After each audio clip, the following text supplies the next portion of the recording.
Hey everybody, welcome back to Sneakers and Sports. And today is Final Four Friday, August 9th, and we've made it. The last four teams of the 2024 CEBL season. Let's get right into it. And before we do that, I want to go over the awards for this season. So starting off with the 2024 All CEBL first team, which is obviously the equivalent to like an All NBA first team. So Khalil Ahmad of the Niagara River Lions, Kat Barber of the Scarborough Shooting Stars, Taze Moore of the Vancouver Bandits, Nick Ward, also of the Vancouver Bandits, and Justin Wright Foreman of the Winnipeg Sea Bears. Congratulations to them. They played exceptional all season. Moving on to the All CEBL second team, we've got Teddy Allen of the Saskatchewan Rattlers, Javon Blair of the Niagara River Lions, Jalen Harris, also of the Saskatchewan Rattlers, Kobe McEwen of the Vancouver Bandits, and Chris Smith of the Montreal Alliance. Because it's a Canadian-based league, we have to have an all-Canadian team. So the 2024 CEBL all-Canadian team is Javon Blair, already mentioned, of the Niagara River Lions, Brody Clark of the Edmonton Stingers, Matthew Kamba of the Calgary Surge, Kobe McEwen, also mentioned previously, Vancouver Bandits, and Sean Miller-Moore of the Calgary Surge. So congratulations to those Canadians. And moving on to some individual awards, we have the Sixth Man of the Year. And congratulations to Aaron Rye of the Niagara River Lions. So the CEBL has a Developmental Player of the Year, I guess maybe equivalent to Rookie of the Year if they don't have one. Maybe they don't. So congratulations to Simon Hildebrand of the Winnipeg Sea Bears, Developmental Player of the Year. Another award that the CEBL gives out is the Clutch Player of the Year, and this year there's two. So there's co-winners, Tevin Brown and Stefan Smith. Congratulations to them. This year's Coach of the Year is of the Vancouver Bandits. It is Kyle Julius. Did a great job with the team. They're first seed in the West, so definitely well deserved. The 2024 Defensive Player of the Year for the CEBL goes to Lloyd Pandy of the Ottawa Blackjacks.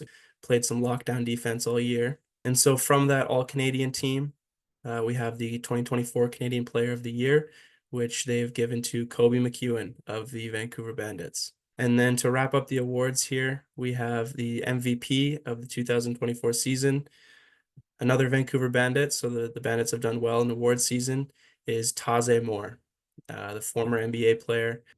Played great all season. They averaged well over 20 points, probably averaged over 10 assists. So much congratulations to him and the Vancouver Bandits for playing well all season.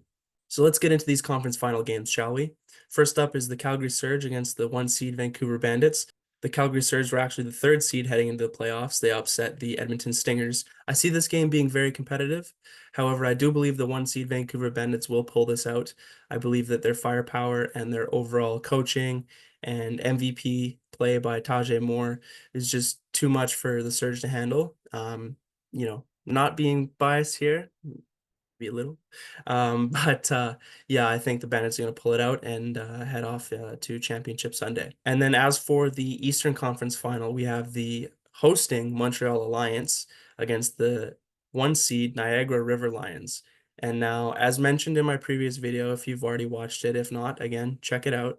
I mentioned the one thing that I'm not a fan of about the CEBL, about this league, and that being how currently they have the host team of the championship weekend, which is the Final Four.